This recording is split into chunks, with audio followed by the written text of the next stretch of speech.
What is going on, guys? Jack here and welcome to episode 79 of the Bristol Rovers Career Mode series.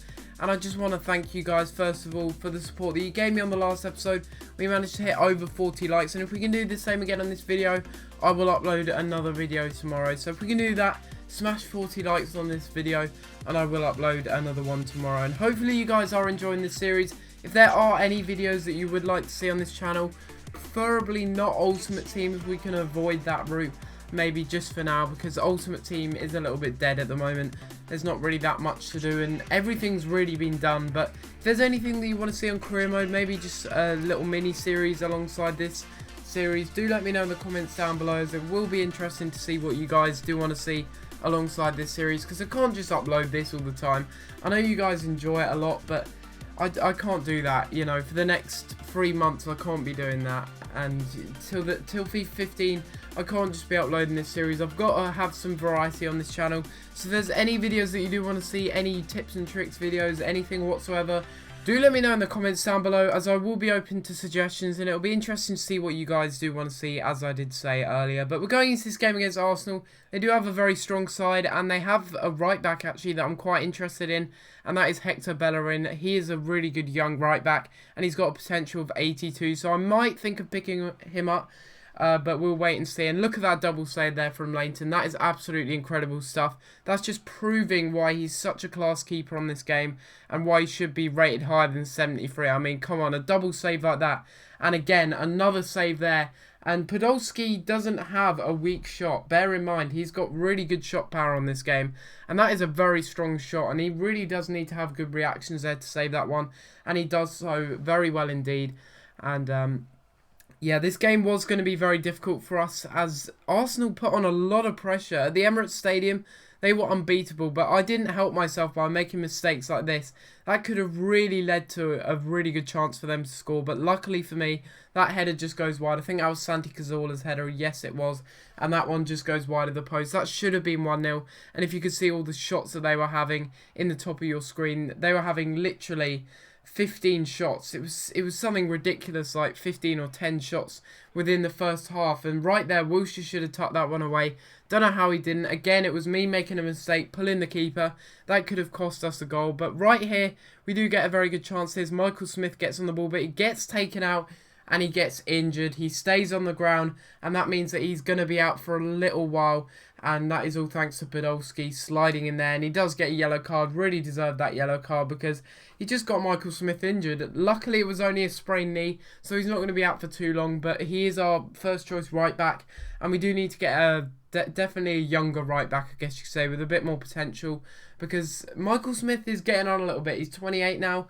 And I do need someone that's got a lot of potential. And Hector Bellerin, of course, he's playing in this Arsenal game at the moment. He was really impressing me. And I have added him to my shortlist, as well as all the players that you have suggested in the previous videos. I will try and go for as many of them as possible. But you can see there that that was just ridiculous. What is Szczesny doing there? I have no idea. But we managed to score and make it 1-0 very, very, very undeservedly. I could not believe that we'd scored that goal, because Arsenal had been all over us. You saw the highlights. They'd had 4, 5, 6 chances on goal. Really clear-cut chances as well, and Szczesny, I don't know what he was doing there. That is an amateur mistake, and we pounce on it. Mitchell Duke gets a goal and makes it 1-0, but we also make a mistake here. I don't know what Bailey Wright was doing there, but more importantly, I don't know what Jonathan Tah was doing. He was running away from Simon Zaza, and Simon Zaza managed to get a goal there and make it 1-1 and level up the scoring. I know his name's not Simon, it's Simon. And I do apologise for that. I think he's French. I did have him on last year's career mode. He was absolutely incredible. And yeah, he's a really good player with a lot of potential. And right there, just showing it. I couldn't do anything about that. For some reason, Jonathan Tah ran away from the ball, and in the end, it's a simple finish for him. He's not going to miss from there, and Leighton was obviously a statue there for some reason. But that was the end of the game. The game did end 1-1. We did have a final shot here on goal just to test Szczesny in the net, but in the end, it does end 1-1. Very undeserved draw. We should have lost this game 3-4, maybe even 5-0. You'll look at the highlights in a minute and you'll be like, how have I even got a draw from this match? It's absolutely ridiculous, and it was all because of the goalkeeper, Wojciech Szczesny, making that mistake early on in the second half, and that did give us a chance to take the lead, but luckily for them, they did equalise, and that means we do take a point away, which is very, very good for us, but not so good for Arsenal, because they're not doing so well this season. I think they're behind us in the table at the moment, which is incredible. They're in about 13th or 14th place, which is unheard of, really, for Arsenal's point of view. And you can see there, 14 shots, 10 on target.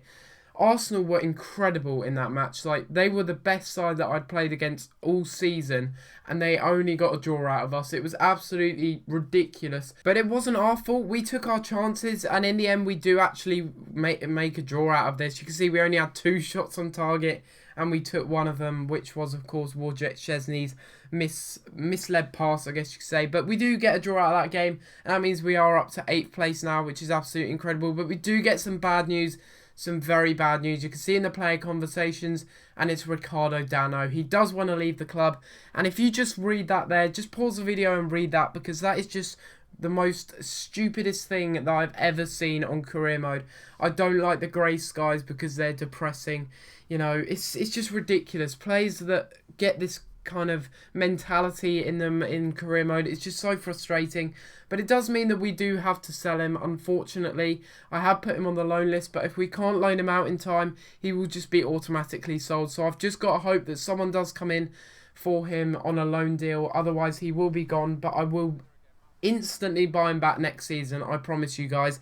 He'll be the first player that I buy back next season, no matter what happens, because he is a legend in this series. He's going to be a legend.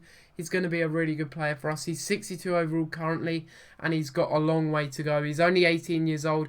His finishing, of course, is higher than his interceptions, because that's how EA work out how a centre-back has to be, and of course he's got the black pants as well. We can't sell the black pants, man, but if we do sell him, then we'll have to buy him back. But right here, we're going into a game against Norwich, the second game and the final game of this episode, and Norwich score early on, actually, very surprisingly, but they do score with Ricky van Wolfswinkel. That was a really, really strange goal, but it was a nice goal to watch back. I don't usually say this about the AI's goals, but that was certainly a very nice goal to watch back, and you can see here his trickery here, the dribbling in and out of my defenders, and then it was like a double tap B. I think that's a double tap B shot anyway. It was more of a P roller. I'm not really sure if it's a double tap B, but I think that's how you do a P roller kind of shot, and that was actually quite a nice goal to watch back. But we do actually get back into it, and of course it's Ryan Brunt with a diving header, and it's Michael Smith, not Michael Smith actually. I'm not sure who that was on the right hand side. I think that might have been Mitch Hancock's who whipped in the ball, and that is a player that I do want to sell in the next window. Mitch Hancock's, he hasn't grown whatsoever, which is very frustrating. I do not know why he hasn't grown at all, but he's certainly a player that I do want to sell, because I've got a lot of glitch players in this career mode. Some of them have started to grow, the ones that I thought had been glitched, but just have been in such bad form that they've just been unable to grow. But others have been in excellent form, been playing very well, but not a single stat has grown. And I'm not going to fall for the same mistake as I did with Ryan Gould. I'm actually just going to go ahead and transfer list them straight away, because I'm not dealing with that in this career mode. We want to progress in this career mode. We don't want to have players that just aren't growing, because what's the point in that? We're not going to progress in this career mode if we've got players that aren't growing. But look at that shot from Tete. Alexandre Tete with an absolutely incredible strike from inside the box. Leroy Fer passes it off, and the Norwegian strikes into the top hand corner of the net. That was a ridiculous goal. Did not expect that from him, but I'm pretty sure he is notorious for his goals. I think he did score a really fantastic one, quite similar to that, but further out, a lot further out, I think, probably 30 to 40 yards out, and he did actually score that, and that was a similar goal to that one. That's what it really reminded me of, his volley in the Barclays Premier League earlier in the season. But that was a really, really good goal. And once again, Norwich's both goals, I was happy to concede them because they were nice goals. I don't like it when the AI just score ugly goals. It's just not pleasing. Like that one there, I do not like to concede those kind of goals because it's just... I didn't call Robert Lainton out, first of all. I don't know why he was coming out of his goal, and that's something that EA do need to fix. If I'm not pressing or holding Y, I don't want the goalkeeper to come out, and EA needs to realise that. And for some reason, Robert Lainton makes a horrible mistake there, and we lose the game 3-1. So, you know, we get a draw against Arsenal, but we lose 3-1 to Norwich. And that just goes to show that, you know, world class can differ sometimes. You can beat the best teams, but then absolutely get thrashed by the worst teams. And Norwich here just showing their dominance. But hopefully you guys have enjoyed this episode of Career Mode.